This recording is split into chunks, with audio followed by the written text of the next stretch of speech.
Saudi আরবে পুলিশের গুলিতে ২৬ বছর বয়সী প্রবাসী শ্রমিক নিহত হয়েছেন। তিনি হুন্ডাই ইঞ্জিনিয়ারিং অ্যান্ড কনস্ট্রাকশন কোম্পানিতে কর্মরত ছিলেন। ১৬ অক্টোবর কোম্পানির নির্দেশে প্রয়োজনীয় সামগ্রী সংগ্রহ করতে বের হওয়ার সময় স্থানীয় পুলিশের সঙ্গে অবৈধ মদ পাচারকারী চক্রের গোলাগুলির মধ্যে পড়েন।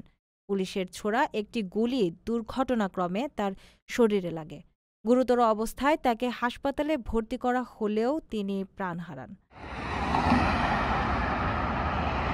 নিহত বিজয় কুমার মাহাতো ভারতের ঝাড়খণ্ডের গিরিডিহ জেলার দুধপানিয়া গ্রামের বাসিন্দা ছিলেন।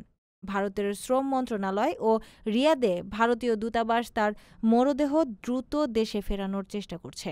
সমাজকর্মী সিকান্দার আলী জানান, বিজয় ৯ মাস ধরে সৌদি আরবে টাওয়ার লাইন ফিটার হিসেবে কাজ করছিলেন। গুলিবিদ্ধ হওয়ার পর তিনি স্ত্রী বাসন্তী দেবীকে ভয়েস মেসেজে জানান ক্রসফায়ারে পড়েছেন।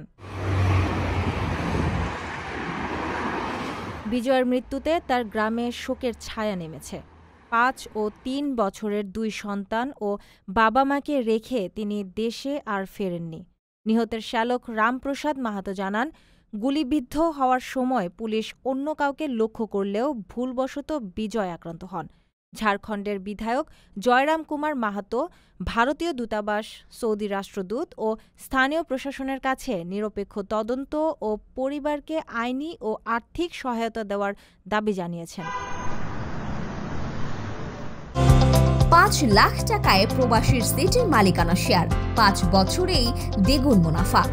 আপনার স্বপ্নকে সম্পদে পরিণত করতে আজই কল করুন স্ক্রিনে দেওয়া নাম্বারে।